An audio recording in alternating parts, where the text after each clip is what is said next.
اور میں یہ پہلے گارنٹی دے رہا ہوں کہ یہ تمام باتیں آپ کے فائدے کے لیے ہیں، اس میں میرا دنیاوی کوئی فائدہ بولنے پر گورنمنٹ کی طرف سے کوئی پابندی نہیں ہے. اگر میں جملہ ادھورا چھوڑوں نا تو آپ نے اس کو کمپلیٹ کرنا ہے، جس سے مجھے یہ لگے گا کہ آپ میرے ساتھ میری بات چیت میں شریک ہیں.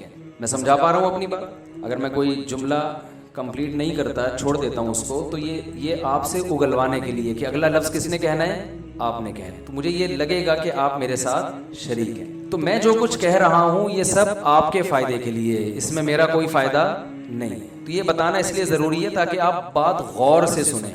دیکھیں آپ لوگوں نے بھی بڑے لیکچر دیے ہوں گے، اپنی پروڈکٹ لا کے پوری تقریر کی ہوگی کہ یہ وہ ایک چٹکلا میں اکثر سناتا ہوں کہ ایک آدمی نے گدھا بیچنا تھا، بک نہیں رہا تھا، تو دلال ہوتے ہیں نا، ان سے کہا یار یہ تو بکوا دے مارکیٹ میں. تو اس نے گدھے کے فضائل بیان کرنا شروع کیے. ظاہر ہے چیز مارکیٹ میں جبھی بکے گی جب اس کی آپ اس کے فضائل بیان کریں گے. یہ ایسا ہے تو اب گدھے کی کیا فضیلت انسان بیان کر سکتا ہے؟ تو دلال نے بتایا یہ گدھا ایسا ہے جس پہ علامہ اقبال نے بھی سفر کیا تھا، یہ گدھا ایسا ہے کہ قائد اعظم نے شفقت کا ہاتھ پھیرا تھا، یہ گدھا ایسا، یہ گدھا ایسا. اتنے فضائل سنائے کہ جو گدھا بیچنے والا تھا، بھائی اتنا اچھا گدھا ہے تو میں اس کو بیچتا نہیں، یہ مجھے واپس کر دے. تو آپ حضرات بھی اپنی پروڈکٹ کو انٹرویو اس کا تعارف کرواتے ہیں، لوگوں کو بتاتے ہیں، اس میں ظاہر ہے آپ کا فائدہ ہوتا ہے. تو میں جو آپ کے سامنے یہاں بات چیت کے لیے بیٹھا ہوں، اس میں میرا دنیاوی کوئی فائدہ نہیں ہے. یہ شو مارنے کے لیے نہیں بتا رہا، صرف یہ کہ تاکہ آپ بات غور سے سنیں. یہاں تک بات سمجھ میں آ گئی؟ پتہ نہیں میں نے خطبہ بھی پڑھا ہے کہ نہیں پڑھا. الحمدللہ نحمدہ ونصلی علی رسولہ الکریم. تو میں آج کی جو بات ہے اس کو دو حصوں میں ڈیوائیڈ کروں گا. پہلی تو میں تجارت کی فضیلت بیان کروں گا کہ اسلام میں کمانے کا جو اصل طریقہ ہے وہ بزنس ہے. پھر میں بعد میں بتاؤں گا کہ ایک مسلمان تاجر میں اور ایک غیر مسلم میں کیا فرق ہو. تجارت کی فضیلت قرآن سے بھی ثابت، احادیث سے بھی ثابت. قرآن مجید میں اللہ تعالیٰ نے جہاں بھی کمانے کا ذکر کیا ہے، پیسوں کا ذکر کیا ہے، تو اس میں تجارت کے ذریعے کمائی کا ذکر ہے. ملازمت کے ذریعے کمائی کا کہیں ذکر ملتا ہی نہیں ہے. سورہ جمعہ جب نازل ہوئی تو ہوا یہ تھا کہ رسول اللہ صلی اللہ علیہ وسلم جمعہ کا خطبہ دے رہے تھے. ایک تجارتی قافلہ آیا تو کچھ صحابہ اٹھ کے اس سے تجارت کرنے چلے گئے. قرآن نے کہا وَإِذَا رَأَوْا تِجَارَةً أَوْ لَهْوًا انفَضُّوا إِلَيْهَا وَتَرَكُوكَ قَائِمًا. اے نبی جب یہ لوگ کوئی تجارت دیکھتے ہیں تو خطبے میں آپ کو چھوڑ کے چلے جاتے ہیں. صحابہ کو تنبیہ کی کہ آئندہ ایسا نہیں کرنا. اس سے یہ بھی پتہ چلتا ہے کہ صحابہ کے کمانے کا ذریعہ کیا تھا؟ بزنس، تجارت. سورہ مزمل میں دوسرے رکوع میں اللہ رب العزت نے فرمایا، سورہ مزمل کے پہلے رکوع میں تہجد کا حکم دیا گیا ہے.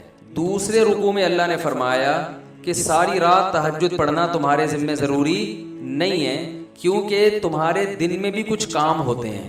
میں سمجھا پا رہا ہوں اپنی بات؟ سمجھ کوئی مشکل تو نہیں ہو رہی؟ ظاہر ہے رات کو آرام بھی کرنا ہے کیونکہ دن میں بہت ساری ایکٹیویٹیز ہیں. تو قرآن بیان کرتا ہے کہ تم نے دن میں دو اہم ترین کام کرنے ہوتے ہیں جس کی وجہ سے رات کو سویا بھی کرو، ساری رات تہجد نہ پڑھو. وہ دو اہم ترین کام کیا ہیں؟ آخرون یقاتلون فی سبیل اللہ. دن میں تمہاری لڑائی بھی ہوتی ہے، جہاد بھی ہوتا ہے، تو تمہیں آرام بھی چاہیے. اور کیا؟ یضربون فی الارض یبتغون فضلا من اللہ ورضوانا. تم میں بہت سے لوگ تجارت کرتے ہیں، مزاربت بھی تجارت کی ایک قسم ہے، اور وہ اللہ کا جو فضل ہے، روزی ہے، اس کو تلاش کر رہے ہوتے ہیں. تو صحابہ کے دو کام بیان کیے گئے ہیں جن کی وجہ سے رات کو ان کو ریسٹ کرنے کا حکم دیا جا رہا ہے. ایک میدان جنگ میں لڑائی، اور دوسرا کیا ہے؟ پیسے کمانے کے لیے بزنس. اس کی وجہ سے ان کو رعایت دی جا رہی ہے کہ پوری رات آپ نے تہجد میں نہیں گزارا. اس سے بھی پتہ چلتا ہے کہ صحابہ کے کمانے کا ذریعہ کیا تھا. میں نے کہا نا کچھ سوال پوچھوں تو جواب آپ دیں گے. تجارت. یہ تو پتہ نہیں انگریزوں کے آنے کے بعد ہم کماؤ پوت بنے ہیں. دفتروں میں جا کے کوئی کلرک بن کے بیٹھا ہوا ہے، اور کوئی مجھے تو چونکہ یہاں سارے تاجر ہیں اس لیے مجھے کوئی شرمندگی نہیں ہوگی بیان کرنے میں، ورنہ میں کبھی بیان کرتا ہوں مجھے ڈر لگتا ہے کہ کوئی اپنی بے عزتی محسوس نہ کرے. تو یہ تو انگریز کے آنے کے بعد مسلمان ہٹے ہیں تجارتوں سے، اور یہودیوں کے ہاتھ میں تجارت گئی ہے. مسلمانوں کے کمانے کا جو ذریعہ ہوا کرتا تھا وہ بزنس ہوتا تھا، وہ ملازمت نہیں ہوتی تھی. قرآن مجید میں اللہ نے جہاں حج کی آیات نازل کی، صحابہ کرام پہ جب حج فرض ہوا، مدینہ سے مکہ جاتے حج کرنے کے لیے، تو وہ دیکھتے کہ کون سی پروڈکٹ مکہ میں ایسی ہے جو ہم مدینہ سے لے کے جائیں گے تو وہاں اس کی ویلیو مدینہ سے زیادہ ہے، اور جب مکہ سے مدینہ آئیں گے تو مدینہ کی مارکیٹ میں کون سی چیز ایسی ہے جو مہنگی ہے، جو مکہ سے لا کے یہاں بیچیں گے تو وہ کیا ہوگی؟ سستی بک جائے گی. تو حج کے دوران ہم یہ بزنس بھی کریں گے. اس پہ بعض صحابہ کو خیال ہوا کہ بھائی عبادت کو بزنس کے ساتھ نہیں جوڑنا چاہیے. جب ہم حج کے لیے جا رہے ہیں تو خالص حج ہی ہوگا, اس دوران بزنس نہیں ہوگا. بھائی ہم حج کے لیے جا رہے ہیں تو یہ کیا مدینہ کی کوئی پروڈکٹ اٹھا کے وہاں لے گئے اور واپسی پہ مکہ سے لے کر وہاں گئے. دوسرا ایک بزنس یہ بھی ہوتا تھا کہ حج میں ساری دنیا کے لوگ آئے ہوئے ہیں تو بہت سے ملکوں میں بہت سی چیزیں نہیں ہیں جو ان کو مکہ میں ملیں گی, تو جو چیزیں ان کے ملکوں میں بیچی جا سکتی ہیں تو ان حاجیوں کو وہ چیزیں فروخت کر دی جائیں, تو ٹھیک ٹھاک پیسہ کما لیا جاتا تھا. لیکن بعض صحابہ کو خیال ہوا کہ حج کو تجارت کے ساتھ نہیں جوڑا جا سکتا. میں آپ کی آوازوں کا انتظار کر رہا ہوں کہ کب آپ فل ان دی بلینکس کریں گے تو مجھے لگے گا اب آپ صحیح جاگ گئے. حج کو تجارت کے ساتھ نہیں جوڑا جا سکتا, اس لیے انہوں نے منع کیا. قرآن کی آیتیں نازل ہوئیں, لیس علیکم جناح ان تبتغوا فضلا من ربکم, تم پر کوئی گناہ نہیں ہے کہ جب تم حج کرنے جاؤ تو وہاں اللہ کی روزی تلاش کرو. یعنی جو تجارت تم کر رہے ہو اس میں کوئی حرج نہیں ہے, حج بھی چلے گا ساتھ ساتھ بزنس بھی چلتا رہے گا, اس میں کوئی گناہ نہیں ہے. اس کے بعد سے آج تک حج اور بزنس ساتھ ساتھ, ساری دنیا کے لوگ جمع ہو رہے ہیں تو اچھا ہے نا. مسلمان کو اگر بزنس کا بھی موقع مل رہا ہے تو ضرور کرو. اللہ نے فرمایا کوئی گناہ نہیں ہے, لیس علیکم جناح, کوئی حرج نہیں. گناہ سے بھی ہلکی چیزیں حرج. بعض لوگوں کا تقوی کا معیار بہت اونچا ہوتا ہے, وہ کہتے ہیں ہم گناہ سے بھی بچیں گے اور ایسی چیز جو گناہ تو نہیں ہے لیکن ایک اچھی نہیں سمجھی جاتی, غیر اخلاقی سمجھی جاتی ہے, وہ اس سے بھی بچتے ہیں. تو اللہ نے یہاں فرمایا کہ صرف اس میں اسم نہیں کہ اسم گناہ کو کہتے ہیں, کہ تجارت حج میں کرنے میں گناہ تو دور کی بات, کوئی حرج بھی نہیں ہے, کوئی غیر اخلاقی غیر شائستہ حرکت بھی نہیں ہے. لوگوں کے تانوں, لوگ کسی کو تانا دینے کی تمہیں اجازت نہیں ہے کہ یار یہ کیا بات ہے, یہاں سے پاکستان سے چل کے مکہ جا رہا ہے تو اس نے کہا چلو یار مکہ میں عربوں کو یہ پروڈکٹ پاکستان کی سستی ہے تو وہاں لے جا کے بیچ دو, کوئی مسئلہ نہیں ہے اس میں, یا وہاں کی چیز یہاں لا کے آپ فروخت کر دیں. تو یہ آیت بھی کس کے بارے میں؟ تجارت کے بارے میں. یعنی مال کمانے کے جتنے ذرائع قرآن میں ذکر ہو رہے ہیں, بزنس کے علاوہ کسی اور چیز کا ذکر ہو ہی نہیں رہا. اور چلتے ہیں ہم, جب رسول اللہ صلی اللہ علیہ وسلم کو اللہ نے عربوں میں نبی بنا کے بھیجا تو اللہ نے اپنی نعمتیں گنوائیں عربوں پہ کہ بھائی اللہ نے تم پر کیا کیا انعامات کیے ہیں. تو ان انعامات کا تقاضا یہ ہے, شکر یہ ہے کہ تم اللہ کے بھیجے ہوئے پیغمبر پر ایمان لے کر آؤ. ان انعامات میں اللہ نے ایک یہ انعام بیان کیا کہ تمہارے پاس بیت اللہ ہے, اللہ کا گھر ہے جس کے تم رکھوالے ہو. ساری دنیا تمہیں عزت کیوں دیتی ہے کہ تم بیت اللہ کی چابیاں تمہارے پاس ہیں, تو اس کی قدر کرو. اور اللہ نے کیا فرمایا, لإيلاف قریش ایلافہم رحلۃ الشتاء والصیف فلیعبدوا رب هذا البیت. اللہ فرماتے ہیں ہم نے قریش پر یہ احسان کیا ہے. وہ احسان میں بھی بتاتا ہوں. اس احسان کا تقاضا یہ ہے, اس کا شکر یہ ہے کہ اس گھر جو بیت اللہ تمہارے پاس ہے اس کے رب کی عبادت کیا کرو. اور احسان اللہ نے کیا بیان کیا, ایلافہم رحلۃ الشتاء والصیف. اللہ نے فرمایا اللہ نے تمہارے لیے تجارت کرنے کے لیے گرمیوں کے سفر کو بھی آسان کر دیا اور سردیوں کے سفر کو بھی آسان کر دیا. بھائی بعض جگہ تجارت سردیوں میں ہوتی ہے اور تاجر گرمیوں میں کیا کر رہے ہوتے ہیں, بیٹھے ہوئے ہوتے ہیں آرام سے, کہہ رہے ہیں یار ہماری جو پروڈکٹ ہے وہ گرمیوں میں, سردیوں میں برف بکے گا. بھائی آپ برف کی دکان کھول کے بیٹھ گئے دسمبر میں, ٹھیک ہے نا, اور ٹائمنگ اس کی رات 12 بجے سے صبح 6 بجے تک, تو وہ بکے گی. ہر چیز کا موسم ہوتا ہے نا. تو اللہ فرماتے ہیں ہم نے تم پہ تجارت کے ایسے دروازے کھولے ہیں کہ تم شام کا سفر کرتے ہو بزنس کے لیے, گرمیوں میں بھی کرتے ہو اور سردیوں. کتنی بڑی اللہ نے نعمت کے طور پہ بیان کی, کہا کہ تمہارے لیے بزنس کو ہم نے آسان کر دیا. اس آسانی کا شکر یہ ہے کہ اس گھر کے رب کی عبادت کرو. اس سے پتہ چلتا ہے کہ بزنس کسی کے لیے آسان ہو جانا اور بزنس کے لیے ٹریولنگ آسان ہو جانا یہ اللہ کی بہت بڑی نعمتوں میں سے ایک بڑی نعمت ہے. بہت مشکل ہے بات سمجھانا میرے لیے, آپ لوگ کی تو اللہ نے بڑی ذہانت دی ہے. تو اور ہم چلتے ہیں آگے تجارت کے بارے میں. ہم رسول اللہ صلی اللہ علیہ وسلم کی سیرت میں دیکھتے ہیں, آپ جب بھی مال کمانے کی مثالیں دے رہے ہیں تو تجارت ہی کی مثالیں دے رہے ہیں. ایک شخص آیا آپ صلی اللہ علیہ وسلم کے پاس بھیک مانگنے کے لیے, عرض کیا یا رسول اللہ پیسے چاہیے. آپ صلی اللہ علیہ وسلم نے فرمایا کیا تمہارے پاس کچھ ہے نہیں گھر میں؟ یعنی آپ صلی اللہ علیہ وسلم اسے بھیک سے بچانے کے لیے کمانے پہ ڈالنا چاہتے تھے. تو آپ یہ بھی کہہ سکتے تھے کہ جاؤ فلاں کے ہاں ملازمت کرو جا کے. آپ نے یہ نہیں فرمایا, فرمایا تمہارے پاس کچھ بھی نہیں ہے. انہوں نے کہا کچھ بھی نہیں. کہا کچھ تو ہوگا. وہ ایک پیالہ اٹھا کے لے آئے. آپ صلی اللہ علیہ وسلم نے فرمایا اس پیالے کو کون خریدے, کتنے میں؟ ایک صحابی نے کہا 1 درہم میں. آپ نے فرمایا کون ہے جو اس سے زیادہ میں؟ یہ بزنس باقاعدہ سکھایا جا رہا ہے, غلط تو نہیں کہہ رہا بھائی میں, جاب کی طرف رہنمائی نہیں کی جا رہی. کس کی طرف کی جا رہی ہے؟ بزنس. اور صرف ایسی گائیڈنس سید الانبیاء کہ بھائی تمہارے پاس کچھ بھی نہیں ہے تو آؤ ہم تمہیں طریقہ بتاتے ہیں, اس طریقے سے پیسے کمانا سکھاتے ہیں کہ بزنس بھی ہو جائے گا اور تم لوگوں کے سامنے ہاتھ پھیلانے سے بھی بچ جاؤ. آپ یہ کہہ سکتے تھے تمہارے گھر میں اگر برتن ہے نا اسی کو بیچ کے پیسے کمانا شروع کرو. وہ صحابی کہتے ہیں یا رسول اللہ وہ کھانے کی پلیٹ ہے, اسی کو اگر میں نے بیچ دیا تو میں تو جس برتن میں کھاتے ہیں وہ بھی غائب ہو جائے گا, تو کھاؤں گا کس؟ شاپر تو تھے نہیں نا اس زمانے میں, کھاؤں گا کیسے؟ اس کی رہنمائی کی جا رہی ہے. آپ صلی اللہ علیہ وسلم نے فرمایا کون ہے جو خریدے گا؟ ایک صحابی نے کہا 1 درہم. فرمایا 1 سے زیادہ میں کون خریدے گا؟ یہ نہیں فرمایا کہ سستے میں بیچ دو, 1 درہم میں دے دو اللہ کھلائے گا تمہیں, بلکہ 1 سے کم میں وہ آدھے میں لے رہا ہے وہ آدھے میں دے دو, سستا ترین کر کے بیچو, اس لیے کہ کھلانے والا کون ہے؟ اللہ. یقیناً اللہ کھلانے والا ہے. لیکن اگر نبی صلی اللہ علیہ وسلم اس موقع پہ یہ طرز عمل اختیار کرتے تو مسلمانوں پہ بزنس اور تجارت کا دروازہ بند ہو جاتا. بزنس تو بزنس ہے, اس میں جھوٹ بولنا جائز نہیں, بیوقوف بنانا جائز نہیں, لیکن بزنس کی ڈیفینیشن ہی ہے بھائی اپنی پروڈکٹ پہ کس طرح زیادہ سے زیادہ ارننگ ہو سکتی ہے, ایک دوسرے کی ضرورتوں سے کیسے فائدہ اٹھایا جا سکتا ہے. تو آپ نے فرمایا کون ہے جو اس سے زیادہ میں خریدے گا؟ صحابی نے کہا 2 درہم میں خریدوں. 2 درہم میں بیچ کے آپ نے ان کو 2 درہم پکڑائے. فرمایا 1 سے کھانا خریدو اور 1 سے کلہاڑی لو. وہ کلہاڑی خرید کے لائے, دستے مبارک میں لگایا, فرمایا جاؤ جنگل سے لکڑیاں کاٹ کے بیچو. انہوں نے اچھے خاصے پیسے جمع کر لیے, برتن بھی آ گیا, کھانا بھی آ گیا, صحیح ہے نا, اور اضافی پیسے بھی. تو کس کی طرف رہنمائی کی جا رہی ہے؟ وہی بھول گئے, بزنس کی طرف. صحابہ کرام میں ہم دیکھتے ہیں جتنے بڑے بڑے صحابہ تھے سارے تاجر تھے. آپ کا کیا خیال ہے اس زمانے میں جو جنگیں ہو رہی تھی جہاد میں, تو کیا ان میں مالی وسائل کی ضرورت نہیں ہوگی؟ میں ذرا آپ کو نا ایک ہمارے جامعۃ الرشید نے صحابہ کرام کے جو اثاثے تھے, جو بڑے مشہور صحابہ ہیں, ان کے اثاثوں کو باقاعدہ کیلکولیٹ کیا تھا تاریخی کتابوں سے نا کہ ان صحابہ کے اثاثے کتنے تھے, بزنس کی بیس پر ان کے پاس کتنے مالدار تھے یہ. تو میں ذرا آپ کو وہ تھوڑی سی جو ان کی تیاری ہے نا وہ میں آپ کو پڑھ کے سناتا ہوں. حضرت ابو بکر رضی اللہ تعالیٰ, یہ جامعۃ الرشید نے پوری تحقیق کر کے تاریخی کتابوں سے صحابہ کے اثاثے نکالے, سرمایہ کتنا کس کے پاس تھا. حضرت ابو بکر رضی اللہ تعالیٰ عنہ کے پاس 40,000 درہم چاندی تھی, جو کہ آج کے حساب سے 58 کروڑ روپے بنتے. میں سمجھا پا رہا ہوں اپنی بات؟ اتنے بڑے بڑے رتبے والے صحابہ تھے, ان کے اثاثے کتنے تھے؟ 58 کروڑ روپے. حضرت عثمان رضی اللہ تعالیٰ عنہ کے پاس موجودہ دولت کی تفصیل کچھ یوں تھی: 3 کروڑ 5 لاکھ چاندی کے درہم, 1 لاکھ سونے کے دینار, اور خیبر, وادی قرا اور کنویں کی صدقہ کی گئی دولت کی مقدار 2 لاکھ سونے کے دینار. اس کے ساتھ ربضہ کے مقام پر ان کے 1000 اونٹ تھے.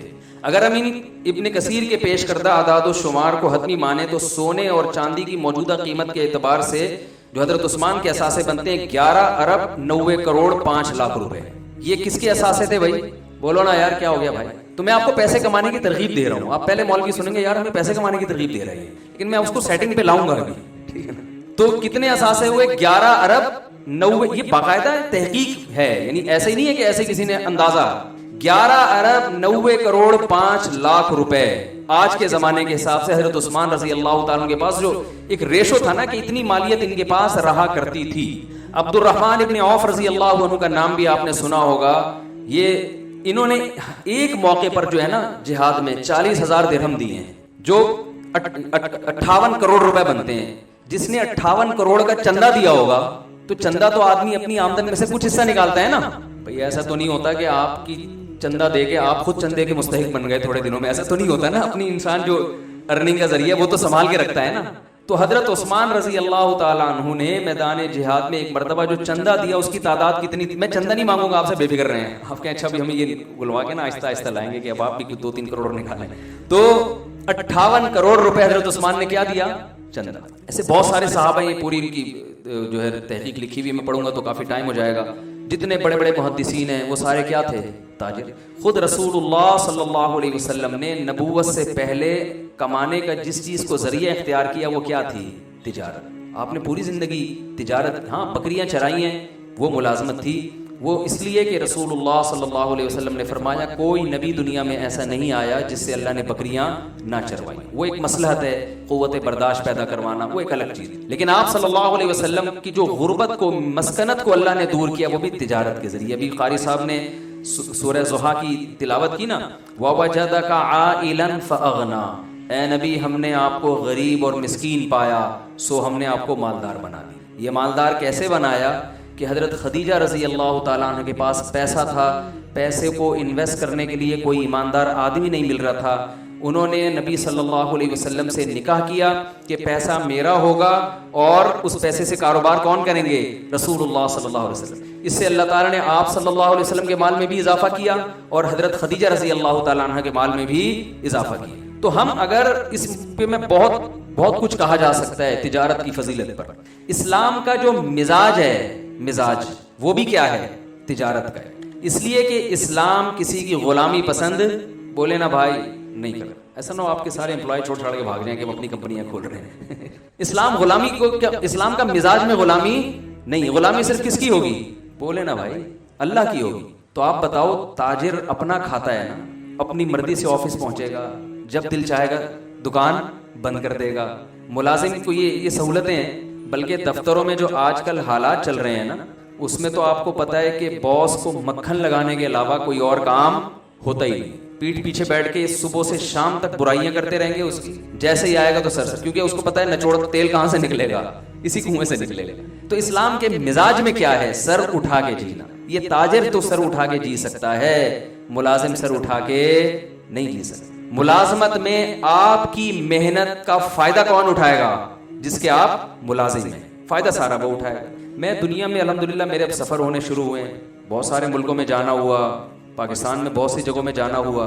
میں نے جتنا کامیاب تاجروں کو دیکھا اتنا کسی اور کو نہیں دیکھا. اور تجارت کے لیے میرا ایک اصول بن گیا کہ اس کے لیے انٹر میں فیل ہونا ضروری ہے. یعنی اتنے میں نے تجربے کیے نا کہ جس کو بھی میں نے دیکھا نا کروڑوں اربوں میں کھیل رہا ہے وہ اسکول کا بھاگا ہوا ہے. معذرت کے ساتھ شاید میرا تجربہ غلط ہو. ابھی سیالکوٹ میں ایک تاجر ہیں, انہوں نے بہت اللہ نے ان کو نوازا ہے, ایکسپورٹ ہوتا ہے ان کا مال, بہت کروڑ پتی آدمی ہے. میں پچھلے ہفتے سیالکوٹ میں تھا, کسی ہوٹل میں ہم ٹھہرے ہوئے تھے, وہاں اتفاق سے کراچی کے ایک تاجر کی ملاقات ہو گئی. وہ کراچی کی اردو جب ہم نے بولی تو وہ ایک دم کان کھڑے ہو گئے, یار یہ کراچی کی اردو کا لک کہاں سے آ رہا ہے. وہ فوراً مڑ کے میری طرف آئے تو کہا اڑے ہم تو آپ سے اڑے تڑے بھی ہم نے لیاری سے سیکھا ہے, ٹھیک ہے تو آپ تو ہم کب سے آپ کو تلاش کر رہے ہیں. اب وہ جو سیالکوٹ کے اصل تاجر تھے وہ بھی, یہ کراچی والے بھی, یہ امریکہ سے آئے ہوئے تھے, امریکہ میں بزنس کر رہے ہیں. میں نے دونوں کی کوالیفیکیشن پوچھی تو کوئی بھی انٹر سے آگے نہیں بڑھ سکا. اور ان کی کامیابی کی وجہ یہی تھی کہ وہ انٹر سے آگے بولے نا بھائی نہیں پڑھ سکتے. اگر وہ پڑھ لیتے تو میرا خیال ہے وہ ذاتی ایئرپورٹ نہ بنا رہے ہوتے اپنا, ٹھیک ہے نا. دبئی گیا ہوں, وہاں بڑے بڑے تاجروں سے ملا, سارے اسکول کے بھاگے ہوئے. بھاگنے کی ترغیب نہیں دے رہا کہ آپ اپنے بچوں کو اسکول چھوڑیں, لیکن پتہ نہیں وہ قدرت کا سسٹم ایسا ہے, نظام ایسا ہے. یہ میں یہ بتانے کے لیے آپ کو یہ میں تجربہ شیئر کر رہا ہوں آپ کے ساتھ. دبئی میں بڑے بڑے تاجروں سے میری ملاقات ہوئی جو کروڑوں میں کھیل رہے ہیں, سب اسکول کے بھاگے ہوئے اور سب غریب فیملی سے جن کا تعلق تھا. تو تجربے سے ہم نے یہ سیکھی کہ تجارت کے لیے پیسہ بالکل بھی نہیں چاہیے. یہ تجربہ ابھی تو شیئر کر سکتا ہے نا انسان. ایسے میں آئی بی اے یونیورسٹی میں میرا بیان تھا, موضوع یہی بزنس تھا. تو میں نے ان کو ایک بات بتائی, میں نے کہا بہت معذرت کے ساتھ, اچھا میں ایک پٹھان کو لے گیا اپنے ساتھ, وہ بیچارہ کچرا چنتے چنتے نا کروڑپتی بن گیا. کچرا چنتے چنتے, کچرے میں کیا ہوتا ہے کہ بھائی اس کو پتا چل گیا بھائی جو ہے نا کاپر کیا ہوتا ہے, تانبا پیتل لوہا ہر چیز کا فرق وہ پہچان گیا. ہوتے ہوتے ہوتے ہوتے اس نے وہی ظاہر اپنی دکان بنا لی اسکریپ کی. پھر ہوتے ہوتے یہ جو ہے نا اتنا اللہ نے اس کا بزنس کہ وہ کروڑپتی, اس کے تو 20-30 تو اکاؤنٹ ہے اس کے. میرا آئی بی اے یونیورسٹی میں بیان تھا, میں نے اس کو فون کیا, میں نے کہا آ جا بھائی تو, اور میں نے کہا اسی ڈریس میں آنا جس میں تو سارا دن گھومتا پھرتا, کوٹ ٹائی وائی کی وہ پہنتا بھی نہیں ہے. میں نے کہا تاکہ میں ان کو بتاؤں کہ تم تجارت پڑھ رہے ہو, تاجر بنو گے نہیں. تم تاجر ایسے بنتے ہیں جیسے یہ بنا ہے. تو وہ آگے اپنے وہ جیسے نارمل ڈریس میں بیچارہ سیدھا سادہ سا پٹھان, ایک شلوار کا پائنچا یہاں, دوسرا پائنچا یہاں آ گیا. میں نے کہا بتاؤ یار, میں نے یونیورسٹی کے لڑکوں کے سامنے اس کو کھڑا کیا. میں نے کہا آپ کیا سمجھتے ہیں یہ کیا ہے؟ میں نے کہا ایسے بیچارہ سیدھا سادہ سا کوئی ہوگا, ان کے خیال میں کہیں چوکیداری کر رہا ہوگا. میں نے کہا بھائی اس کی اتنی چیک بکیں ہیں نا کہ اس کو گننے کے لیے ایک بندہ چاہیے. گاڑیاں یہ ایسے بدلتا ہے جیسے آپ پینٹ بدلتے ہو. اور میں نے کہا شروع اسکول کتنا پڑھا, ایک جماعت بھی اسکول میں نہیں پڑھا. صرف محنت, ایمانداری, جو ٹائم لوگوں کو پیمنٹ کا دے رہا ہے اس میں 1 سیکنڈ بھی آگے پیچھے نہیں. میں نے اس کو 8 بجے کا ٹائم دیا تھا پہنچنا ہے, میں تھوڑا لیٹ ہو گیا, وہ ٹائم سے پہلے پہنچا ہوا تھا. تو میں نے کہا آپ لوگ جو بزنس پڑھ رہے ہیں نا تو یہ ذہن میں رکھیں, آپ بزنس کے علاوہ دنیا کا ہر کام بول لو نا بھائی کر سکتے. یہ ماہرین کہتے ہیں, میں تو مولوی آدمی, میں کیا ایسی باتیں کر سکتا ہوں, لیکن ہم نے ماہرین سے سنا ہے کہ جو بزنس پڑھتا ہے وہ دنیا میں بزنس کے علاوہ دنیا کا ہر کام بولو نا بھائی کیا ہو گیا. آپ کے فائدے کی باتوں کے لیے میں بیٹھا ہوں, یہ پہلے بتا دوں میں آپ کو. تو ہم دنیا میں جہاں بھی گئے, میں ملیشیا گیا, میں نے پٹھان تاجر دیکھے, سیدھے سادے پہاڑوں کے رہنے والے, کروڑوں میں کھیل رہے ہیں. وہ لنکاوی جزیرہ سنا ہوگا آپ نے, وہاں ایک بہت بڑا تاجر ہے. میں اس لیے زیادہ نہیں قریب جا رہا کہ وہ کہے گا یار ہمارے سارے راز فاش کر رہے ہو آپ مجھ سے بیٹھ. یار تم یہاں تک کیسے پہنچے, تمہارے ہوٹل ہیں, تم اتنی ارننگ کیسے کر رہے ہو؟ بھائی ہم تو ایسے ہی آئے تھے بھگوڑے, کچھ تھا نہیں پاکستان میں, ہمیں مل نہیں رہا تھا, یہاں بھگا دیا. تو یہاں ہم نے جس چیز میں ہمیں لگانا کہ اسے خرید کے بیچنے میں کچھ پروفٹ ہے, وہ ہم نے وہ کام کیا. اور 8-10 سال میں اتنا تجربہ ہو گیا کہ آج اتنے بڑے بڑے ان کے ڈاکٹر ذاکر نائک ان کے ہوٹل میں جا کے ٹھہر رہے ہیں. حضرت مفتی تقی عثمانی صاحب جا رہے ہیں وہاں پہ, ہمیں بلایا اس نے, تو آتا کچھ بھی نہیں ہے. تو پہلے تو میں یہ تجربہ شیئر کرنے کا مقصد یہ ہے کہ اسلام نے بزنس کو اتنا زیادہ فوکس کیوں کیا. اس پہ اور بھی بہت سی آیتیں, حدیث ایک روایت میں آتا ہے رسول اللہ صلی اللہ علیہ وسلم نے فرمایا تسعۃ اعشار الرزق فی امتی فی التجارہ. روایت میں آتا ہے کہ نبی صلی اللہ علیہ وسلم نے فرمایا میری امت کے 10 میں سے 9 حصے رزق اللہ نے تجارت میں رکھا ہے. 10 میں سے 9 حصے کس میں رکھا ہے؟ تجارت. ہم کہاں تلاش کر رہے ہیں؟ دوسرے کاموں میں. حضرت عمر رضی اللہ تعالی عنہ کا ارشاد ہے کہ مجھے اللہ کے راستے جہاد میں موت کے بعد سب سے زیادہ جس راستے میں موت محبوب ہے وہ یہ ہے کہ میں تجارت کرتا ہوا دنیا سے چلا جاؤں.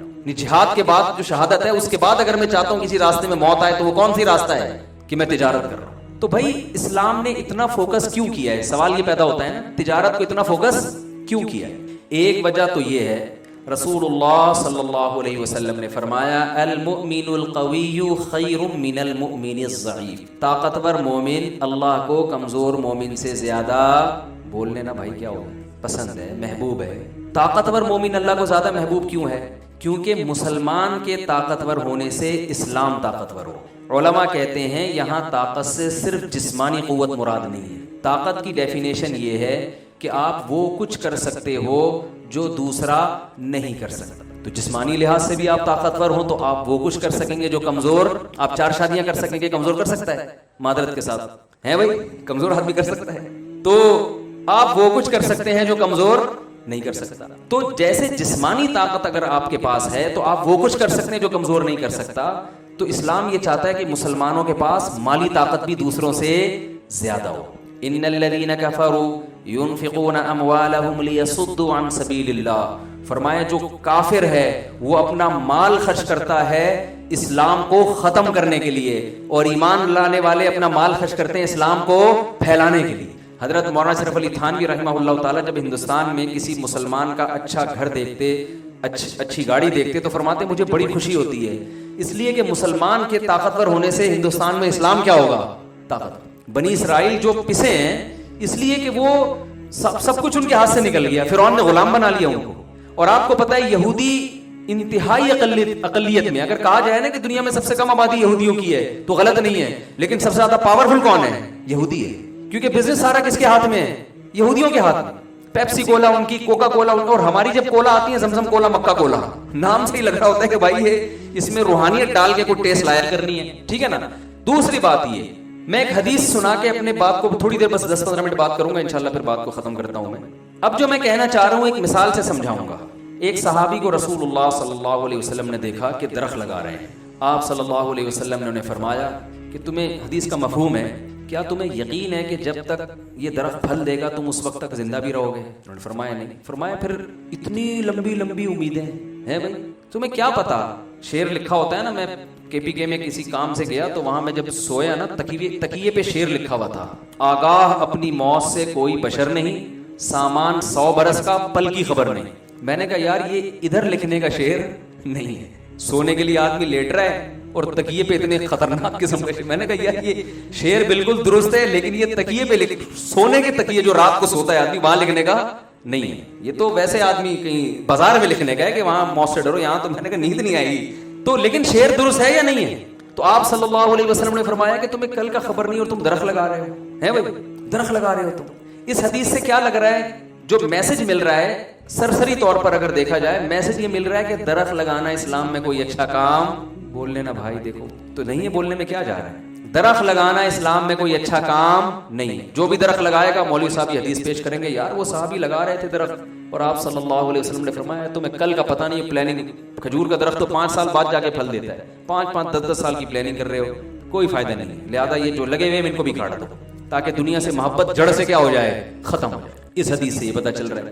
لیکن دوسری حدیث میں آتا ہے، صحیح مسلم کی حدیث، آپ صلی اللہ علیہ وسلم نے فرمایا جس نے درخت لگایا، زندہ نہیں رہا وہ پھل تک، اس نے وہ اس کے پھل نہیں دیکھے، مر گیا، جب تک لوگ اس درخت سے فائدہ اٹھائیں گے اس کا پھل کھائیں گے، حتیٰ کہ پرندے بھی اس درخت سے جو فائدہ اٹھائیں گے، جانور بھی جو فائدہ اٹھائیں گے. جانوروں کا کیا فائدہ ہوتا ہے؟ گھونسلے بنا کے رہتے ہیں، اس سے چگتے ہیں، لوگ سایہ حاصل کرتے ہیں.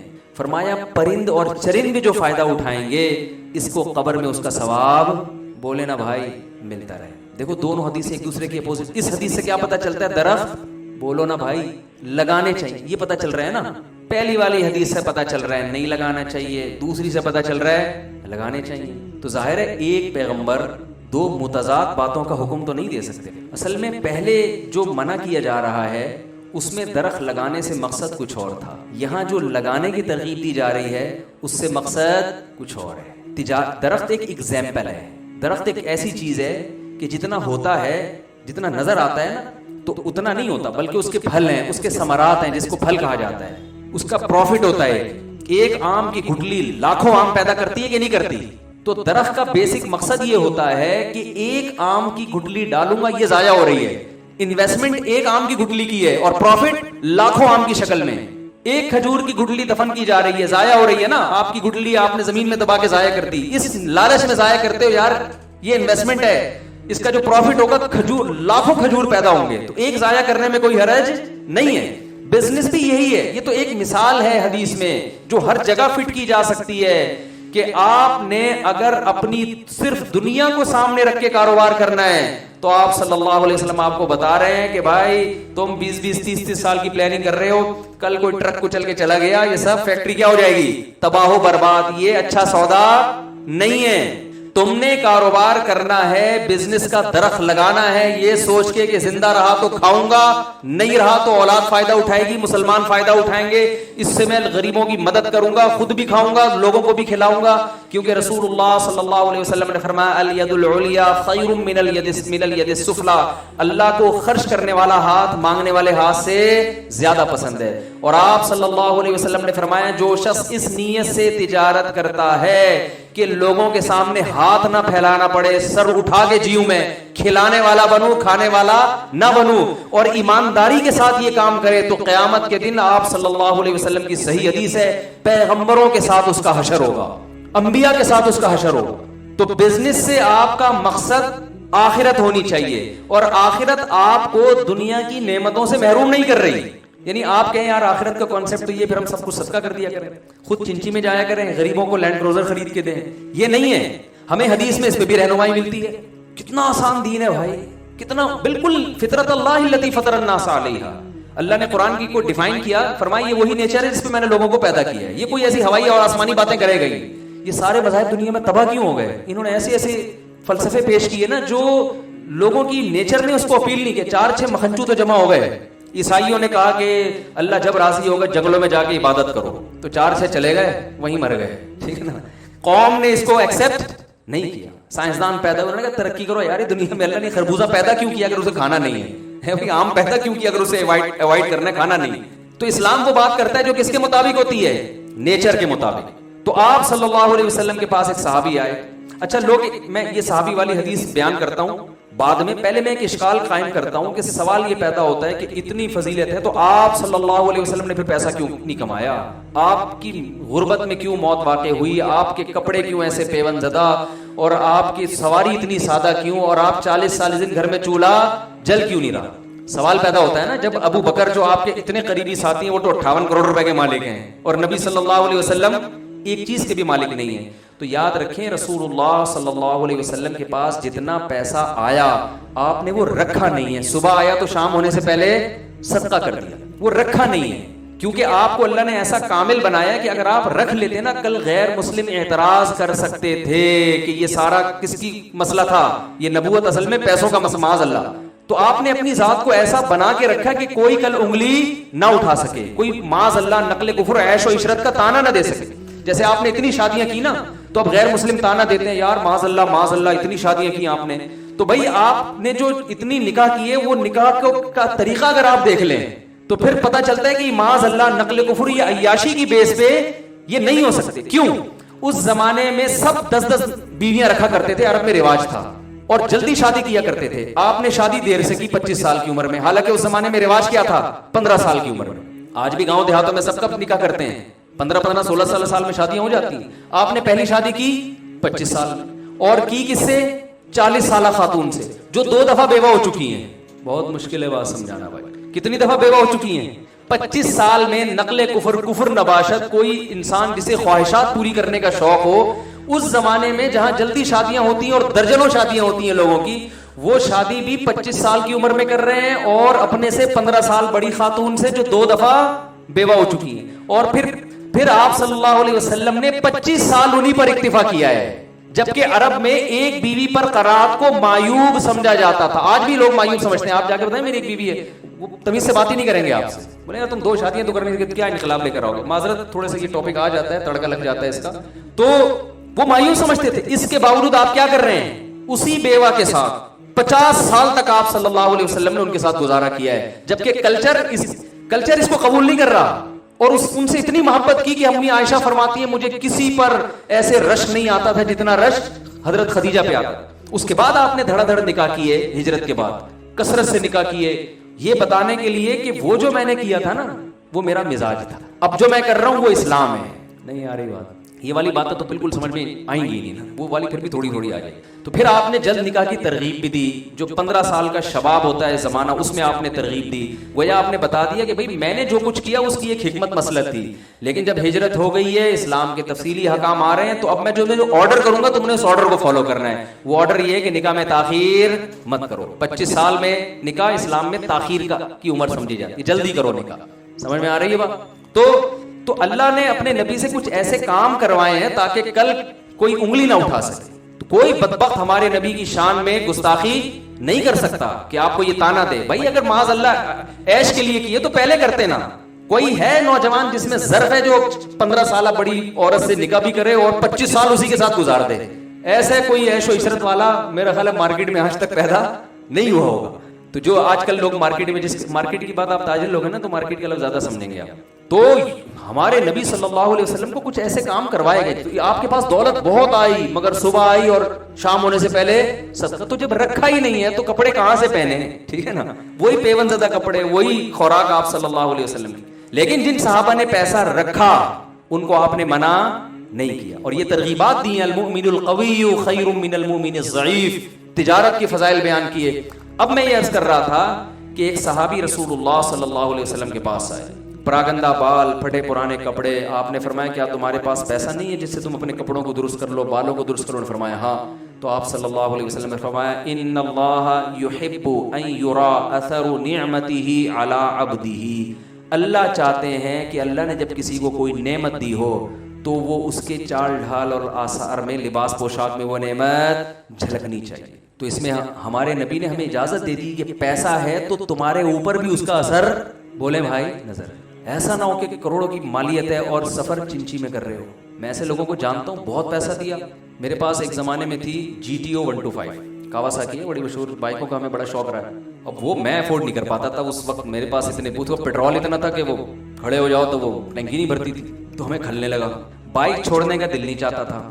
اس زمانے میں بائکوں پہ گیسیں لگ رہی تھی, ٹھیک ہے نا. ہم چلے گئے اکبر روڈ, ہم نے کہا یار اس پہ گیس لگا دو نا, یہ افورڈ نہیں کر پا رہا. تو اس زمانے میں ایک ہمارے جاننے والے تاجر تھے, بہت اللہ نے نوازا تھا. غیبت اس لیے نہیں کہ کوئی جانتا تھوڑی ہے کس کی بات کر رہا ہوں. تو وہ ہونڈا 50 لائے گیس لگوانے کے لیے. 50 لائے کیا لگوانے کے لیے؟ گیس. میں نے کہا دیکھیں یہ ایک تو مجھ پہ تو سمجھ میں آتا ہے کہ میں 50 میں بھی لگاؤں تو شاید لوگ مان جائیں گے, آپ تو GTO پہ بھی نہیں لگاؤ. اور 50 جس کے بارے میں مشہور ہے کہ پیٹرول پمپ کے قریب سے لے کے چلے جاؤ تو وہ خوشبو سے ہی چلی جاتی ہے. تو مجھے وہ حدیث یاد آئی کہ بھائی اللہ یہ چاہتے ہیں کہ جب اللہ نے کسی کو نعمت دی ہو تو وہ نعمت اس پہ نظر آنی چاہیے. عربی میں 2 لفظ استعمال ہوتے ہیں کنجوس کے لیے, اردو میں تو کنجوسی کہتے ہیں نا. عربی میں کنجوسی کو ڈیفائن کرنے کے لیے 2 لفظ ہیں. ایک ہے بخیل, جو کامن اردو میں استعمال ہوتا ہے, بخیل آدمی ہے جس کو بخل کہا جاتا ہے. اور ایک ہے شحیح, شین اور بڑی ہے, پھر یا اور پھر بڑی ہے, حلوے والی ہے جسے کہتے ہیں, ٹھیک ہے نا. شحیح کہتے ہیں یہ کنجوسی کا سپرلیٹو ڈگری ہے. بخیل عربی میں کہتے ہیں وہ کنجوس جو دوسروں پہ خرچ کرتے ہوئے، جس کے پاس پیسہ ہو مگر دوسروں پہ خرچ کرتے ہوئے جان نکلتی ہو، اس کو کیا کہتے ہیں عربی میں؟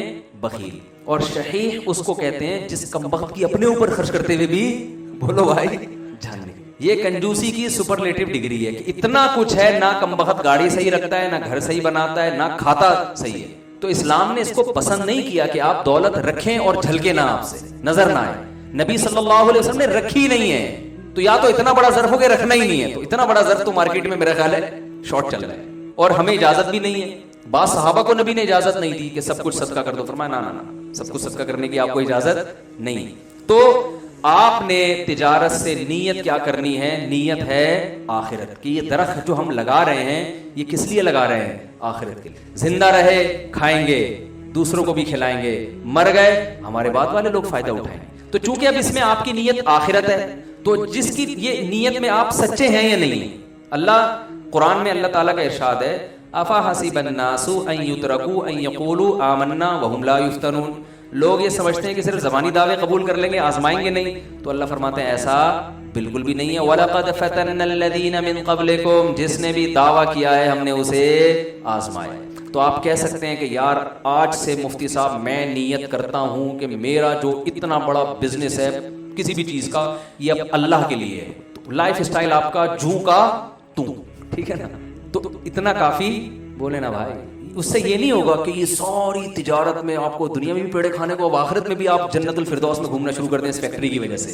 اتنا نہیں ہوگا. یہ نیت تو 2 منٹ میں کوئی بھی کر سکتا ہے نا بھائی میں نیت کرتا ہوں اس لیے کہ یہ میرا بزنس آخرت کے لیے. نہ نہ نہ، یہ نیت کر کے پھر اس نیت پہ کچھ چیزیں مرتب ہوں گی، چونکہ اس میں آپ کا اصل مقصد ہے آخرت. مقصد کیا ہے؟ بولو بھائی آخرت. اس کو میں ایک مثال سے سمجھاتا ہوں. آپ نے جانا ہے پشاور، ہدف آپ کا کیا ہے؟ بولو نا بھائی.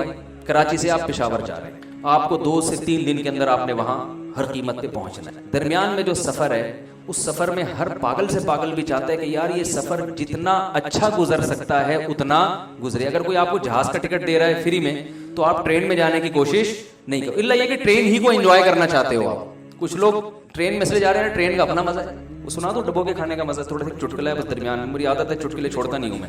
اپنا مزہ سے ایک چٹکلا درمیان میں آتا ہے. ایک آدمی کہیں رشتہ لینے کے لیے گیا، بس 5 منٹ کی بات رہ گئی ہے، یہ ختم کر دیتا ہوں. ایک آدمی کہیں رشتہ لینے کے لیے گیا تو اچھا یہ جو ویڈیو میں سن رہے ہوں گے نا، انہوں نے یہ درجنوں دفعہ سن چکا ہے، تو یہ جو بعد میں یوٹیوب پہ سنیں گے ان کو بتا دوں جو مجمع بیٹھا ہوا یہ پہلی دفعہ سن رہے ہیں، تو ان کی خاطر میں یہ سنا رہا ہوں. کہیں رشتہ لینے کے لیے گیا تو لڑکی کے ابا نے جو بنتے بنتے رہ جانے والے داماد سے جو ہے نا اس کے سامنے چائے رکھی، بسکٹ رکھ دیے. تو وہ بسکٹ کو چائے میں ڈبو ڈبو کے اس نے کھانا شروع کر دیا. لڑکی کے ابا کو یہ اسٹائل پسند نہیں آیا کہ بڑے لوگوں کا بسکٹ کھانے کا یہ طریقہ نہیں ہوتا. کیا دیہاتیوں کی طرح گواروں کی طرح پورا جو ہے نا آدھا ٹوٹ کے گر بھی جاتا ہے بعض دفعہ اس میں کیک رس اور وہ بسکٹ ڈبو ڈبو کے کھا رہا ہے. بالآخر انہوں نے انکار کر دیا. انہوں نے کہا تو اسٹائل کی تو روایات ہی نہیں ہے، کوئی ایٹیٹیوڈ ہی نہیں ہے، کوئی روایات نہیں ہے. اس کو اندازہ ہو گیا کہ انکار کیوں ہوا ہے، میری اس حرکت کی وجہ سے ہوا ہے. ٹھیک ہے، تو گھر سے باہر جب نکلنے لگا تو اپنے ہوتے ہوتے رہ جانے والے سسر کو کہتا ہے کہ مجھے بہت افسوس ہوا کہ آپ نے بیٹی کا رشتہ نہیں دیا، لیکن ڈبو کے کھانے کا اپنا ہی مزہ ہے، وہ میں پھر بھی بولے بھائی نہیں چھوڑا. اور واقعی اپنا مزہ ہے. جن کو ڈبو کے کھانے کی عادت ہے وہ رشتہ ملے نہ ملے انہوں نے کیا کرنا ہے. تو یہ واقعہ جب میں نے سنا تو جو بھی کوئی مجھ سے مشورہ لیتے ہیں حضرت نکاح کا پیغام بھیجنا چاہتا ہوں تو کیا کروں، میں اس سے کہتا ہوں یار اگر ڈبو کے کھانے کی عادت ہے تو تھوڑی دیر کے لیے صبر کر لینا، بعض دفعہ اس پہ رشتے ٹوٹ جاتے ہیں. تو خیر کہاں بات چل رہی تھی، کیا واقعہ میں کوئی سنا رہا تھا. ہاں آپ نے جانا ہے، آپ کا ہدف ہے پشاور جانے میں، تو اس میں آپ ہر طرح کی آرائشوں کی آسائشوں کی کوشش کرو گے. یار اگر جہاز کا ٹکٹ ملتا ہے آرام سے تو مجھے ٹرین میں جانے کی کیا ضرورت ہے، ٹھیک ہے نا.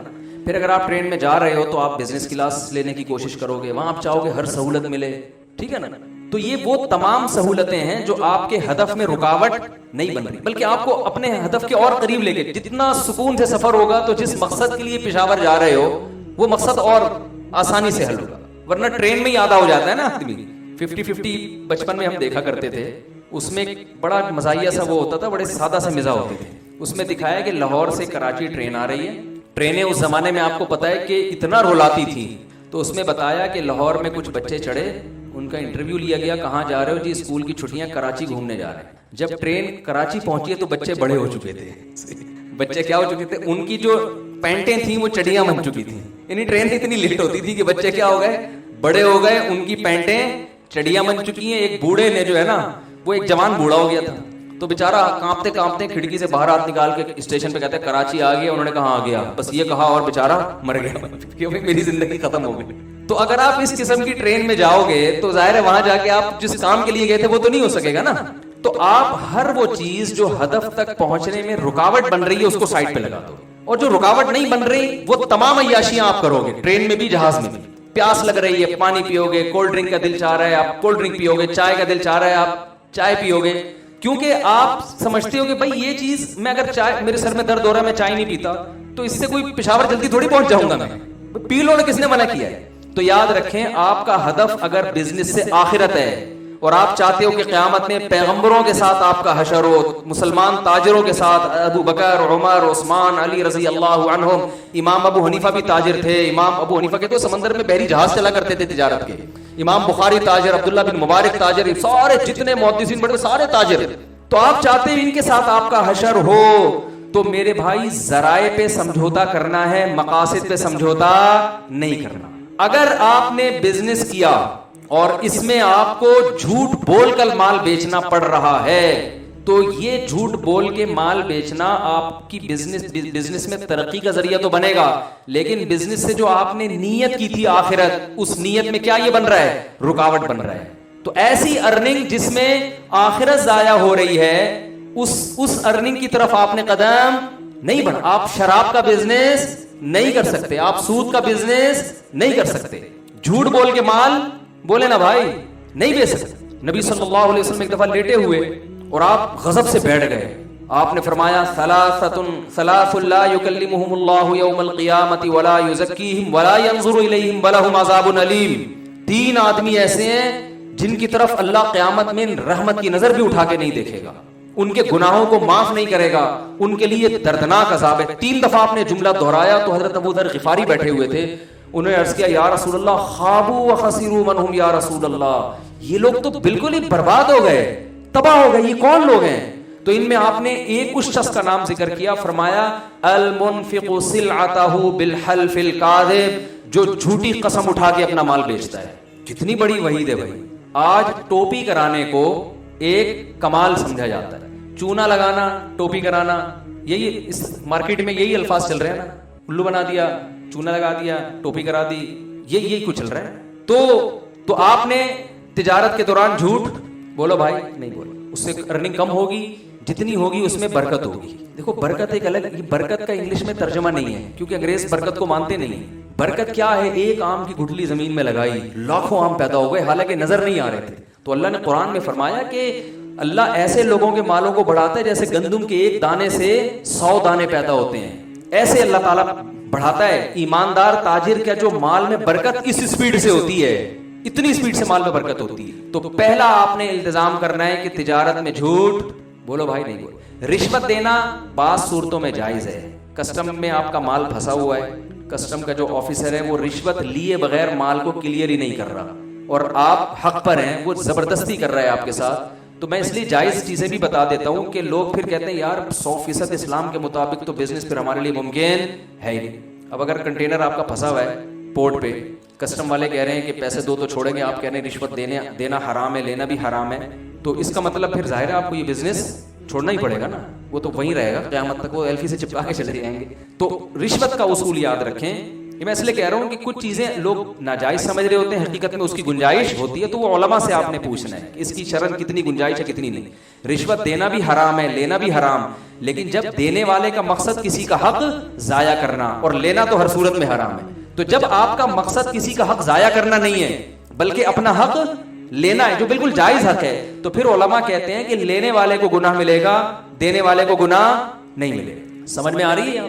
تو پھر ایسی مجبوری میں علماء بھی کہتے ہیں بھائی اس میں وہ تو اس کا قصور ہے نا, وہ آپ کا جائز حق بھی آپ کو نہیں دے رہا. لوگ ہم سے مسئلہ پوچھتے ہیں یار گورنمنٹ میں میری جاب مل گئی ہے, میں اور امتحان پاس کر کے میرٹ کی بیس پہ میں گیا ہوں, وہاں صرف رشوت کی بیس پہ کسی نااہل کو لا کے بٹھایا جا رہا ہے, تو کیا ہمارے رشوت دینا جائز؟ میں کہتا ہوں یار آپ کا جائز حق ہے, آپ اس کے اہل ہیں, وہ رشوت دے کے ایک نااہل آدمی کے آ جائے تو اس سے بہتر نہیں ہے کہ آپ کتے کے منہ میں ہڈی ڈال لی ہے نا، ٹھیک ہے نا، وہ چپ ہو جائے گا، تو آپ دے کے اپنا جائز حق وصول کر سکتے ہیں. تو اس لیے علماء سے پوچھا کریں کہ اس میں جو ہے نا کافی چیزوں میں تفصیل ہوتی ہے. تو پہلا کام کیا کرنا ہے بھائی؟ جھوٹ بولے نا بھائی، نہیں لینا. دوسرا کام یہ کرنا ہے کہ تجارت میں چونکہ مذہب کا حصہ ہی ہے، فضیلت مذہب نے بیان کی، تو عبادت سمجھ کے کرنا ہے. اور عبادت تھوڑی اچھی ہوتی ہے، زیادہ اچھی. میں بڑے بڑے تاجروں سے ملا ہوں، ان سے میں پوچھتا تھا آپ اتنا کہہ رہے ہیں یار اتنی کروڑ ہماری آمدن ہے ماہانہ. میں نے کہا یہ جو آپ کی ماشاءاللہ آپ 5 کروڑ کما رہے ہو، اس کو 20 کروڑ کر سکتے ہو؟ کہہ رہے ہاں اگر پلاننگ کریں بیٹھ کے کریں تو 20 بھی ہو سکتی ہے، لیکن چھوڑو یار جب اللہ نے اتنا دے دیا تو کیا ضرورت. تو میں کہتا ہوں یہ آپ 5 کروڑ چونکہ اپنے پیٹ کے لیے کما رہے ہو، اس لیے آپ اس کو بڑھانے کی فکر، آپ 5 کروڑ کو پلاننگ کر کے اگر 20 پر لے جا سکتے ہو تو بھائی 20 پہ لے جاؤ. وہ 15 کروڑ میں تو مذاق میں کہتا ہوں مجھے دے دینا، مذاق میں ہے، حقیقت میں نہیں بھائی. وہ 15 کروڑ آپ اور اچھا کھا لو، آپ جناب مدارس بنا لو، آپ یتیم خانے بناؤ، آپ ہاسپٹل بناؤ، آپ ٹرسٹ میں دے دو، آپ ایک ٹرسٹ بنا لو. تو کیوں اپنی دیکھو غیر مسلم تاجر اپنی تجارت کو کبھی محدود بولے نا. یہودی کبھی کرے گا یار 5 کروڑ کما، چھوڑو یار، وہ کہے گا 5 کروڑ کے 25 کیسے ہو جائیں. ہاں اس 5 کروڑ کو ہوس کی بنیاد پہ اگر 10 کروڑ کرنا چاہتے ہو یہ شریعت میں پسندیدہ نہیں ہے. اور ہوس کی علامت ہے کہ پھر جائز ناجائز کی پرواہ چھوڑ دیتا ہے. جیسے ہمارے بہت سے سیاسی لیڈر ہیں 5-5 ارب کے اثاثے ہیں لیکن ان کی توند بھرنے کا نام نہیں ہے. وہ چاہ رہے ہیں کہ پھر دوبارہ آ جائیں، پھر تو اس پہ حیرانگی ہوتی ہے بھائی تیرا پیٹ اتنا سا ہے، موت کا کوئی بھروسہ نہیں کب آ جائے. تو ایسے شخص کے لیے ضرورت نہیں ہے. اس کے لیے حدیث میں آتا ہے نبی صلی اللہ علیہ وسلم نے فرمایا جسے 2 ٹائم کھانے کو مل جائے، سر چھپانے کے لیے جگہ مل جائے، جسم کسی بڑی بیماری سے پاک ہو جائے، تو گویا پوری دنیا کی دولت سمیٹ کے اللہ نے اس کو دے دی ہے. تو اب ہوس کرنے کی اجازت نہیں ہے. تو اگر ہوس کی بیس پہ آپ 5 کروڑ بھی کما رہے ہو تو غلط ہے، اور ہوس کے بغیر 5 ارب بھی کما رہے ہو تو اس کو 10 ارب پہ لے کر آؤ. کیونکہ دنیا کی لگام مسلمانوں نے اپنے ہاتھ میں لینی ہے. تو یہ لگام دنیا کی اپنے ہاتھ میں لینے کے لیے 8-10 کروڑ کی تجارت کافی نہیں ہے. تو بڑھاؤ اس کو. ہاں اعتدال ضروری ہے کہ اتنا اس میں فکر نہ ہو جائے کہ نمازیں ضائع ہوں، صحت خراب ہونا شروع ہو جائے، بیوی بچوں کو ٹائم ہی دینا چھوڑ دیں. ایک ابھی واقعہ سامنے آیا، ایک صاحب سارا دن بزنس میں لگتا تھا ان کا. صبح جب گھر سے صبح نکلتے بچے سو رہے ہوتے تھے، جب گھر آتے تو بچے سو چکے ہوتے تھے، سارا دن دکان پہ. تو ایک دن بچوں کی آنکھ کھلی، امی سے پوچھ رہے ہیں یہ صاحب کون ہے جو بغیر پوچھے گھر میں آ جاتے ہیں. اور ایسا نہ ہو، وہ تو عبادت کرنے کی اجازت نہیں ہے اتنی زیادہ کہ آپ سب کے حقوق ضائع ہونا. تو بعض تاجروں نے ہوس میں، یہ نہیں کہ آخرت کے لیے، دنیا کی ہوس میں تجارت کو اتنا مسلط کر لیا کہ دماغ ان کا ہر وقت کھوپڑی ان کی گھومتی رہتی ہے، نہ صحت کی پرواہ، نہ ان کو بیوی بچوں کی پرواہ، پاگل ہو گئے. اجملوا فی الطلب وتوکلوا علیہ، حدیث میں آتا ہے کمانے میں اعتدال سے کام لو اور اللہ پہ توکل، کہ اتنے گھنٹے میرے لیے اس کام میں صرف کرنا میری صحت اجازت دیتی ہے، بس اس کے بعد اللہ پہ توکل کروں گا کہ اسی میں اللہ مجھے انشاءاللہ نواز دے گا. پلاننگ پہ زیادہ زور لگاؤ، ٹھیک ہے نا. زیادہ ہدف کس کو بنانا ہے؟ پلاننگ. تو ہم دنیا میں جہاں بھی، میرے جو باہر سفر ہوتے ہیں تو زیادہ تر تاجر ہیں جو علماء کو باہر بلاتے ہیں بیانات کے لیے، ان کو اللہ نے وسائل دیے ہوتے ہیں. تو میں لوگوں سے کہتا ہوں یار اگر یہاں مسلمان تجارت نہ کرتے تو یہاں علماء کے تبلیغی سفر نہیں ہو. جتنے مدارس چل رہے ہیں یہ کون چلا رہا ہے؟ یہ تاجر چلا رہے ہیں جہاں سے علماء پیدا ہو رہے ہیں. یتیم خانے، میں ترکی گیا، میں نے ترکی کا یتیم خانہ دیکھا جو عرب تاجر اور ترک تاجر چلا رہے ہیں. وہ یتیم خانہ دیکھ کے آپ بحریہ ٹاؤن بھول جاؤ گے. انسان کا تھوڑی دیر کے لیے وسوسہ آتا ہے یار میں بھی اگر یتیم ہوتا تو بڑا اچھا ہوتا. بحریہ ٹاؤن سے زیادہ سہولتیں یتیم خانے میں دی ہوئی ہیں. تو یہ سارے کام کون کرتا ہے میرے بھائی؟ تاجر کرتے ہیں. تو اس نیت سے آپ نے کمانا ہے. اور آخری بات کہہ کے میں اپنی بات کو ختم کرتا ہوں. قرآن میں اللہ نے جہاں تجارت کی فضیلت بیان کی، مسلمان تاجر کا ایک خاص وصف اللہ نے بیان کیا ہے. آیا فی بیوت اذن اللہ ان ترفع ان یذکر فیہا اسمہ یسبح لہ فیہا بالغدو والآصال رجال لا تلہیہم تجارت ولا بیع عن ذکر اللہ واقام الصلاۃ. فرمایا اس زمین میں کچھ ایسے گھر ہیں جن کو مسجد کہا جاتا ہے، اللہ کا گھر. فرمایا اس میں کچھ ایسے مقدس لوگ رہتے ہیں جن کو تجارت اور خرید و فروخت، جو تجارت ہی کا دوسرا نام ہے، یہ اللہ کی یاد اور نماز سے غافل نہیں کرتے. دیکھو یہاں بھی اللہ نے نہیں کہا کہ ان مسجدوں میں کچھ ایسے لوگ ہیں جو سرے سے بزنس کرتے ہی نہیں، یہ ٹینشن انہوں نے پالی نہیں، یہ نہیں کہا اللہ نے.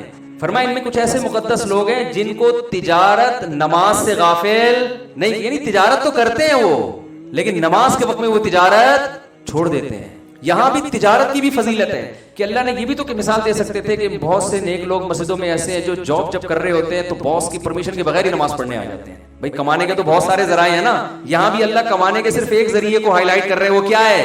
تجارت. تو ایسا لگتا ہے اللہ کی نظر میں مسلمان کے لیے تجارت کے علاوہ شاید ہیں بہت سے آپشن. میں مبالغے کی بات کر رہا ہوں کہ اللہ کی نظر میں مسلمان کے پاس کمانے کے لیے تجارت کے علاوہ کوئی آپشن ہے ہی نہیں. اللہ مثالیں ہی ساری تاجروں کی دے رہے ہیں, ورنہ پیسے کمانے کے تو 10 طریقے اور بھی ہیں. لیکن اللہ کہتے ہیں ایسے پکے نمازی ہیں کہ بزنس ان کو نماز سے غافل نہیں کرتا. تو بھائی مسلمان تاجر کی صفت ہے کہ جب حی علی الصلاۃ کا نعرہ لگتا ہے تو بزنس ختم. کتنی لمبی تاجروں کی لائنوں بھائی, نماز کسٹمر کی لائنوں. بھائی نماز کیا ہے بولو بھائی. پہلے عبداللہ بن عمر رضی اللہ تعالیٰ عنہ مدینہ کی گلیوں میں گھومتے تھے تو وہ دیکھتے, یہ دور تھا حضرت عمر رضی اللہ تعالیٰ عنہ کا, اور ان کے بعد کوفہ کی گلیوں میں عبداللہ بن عمر کا یہ واقعہ ہے. یہ تو حضرت علی کا دور خلافت تھا.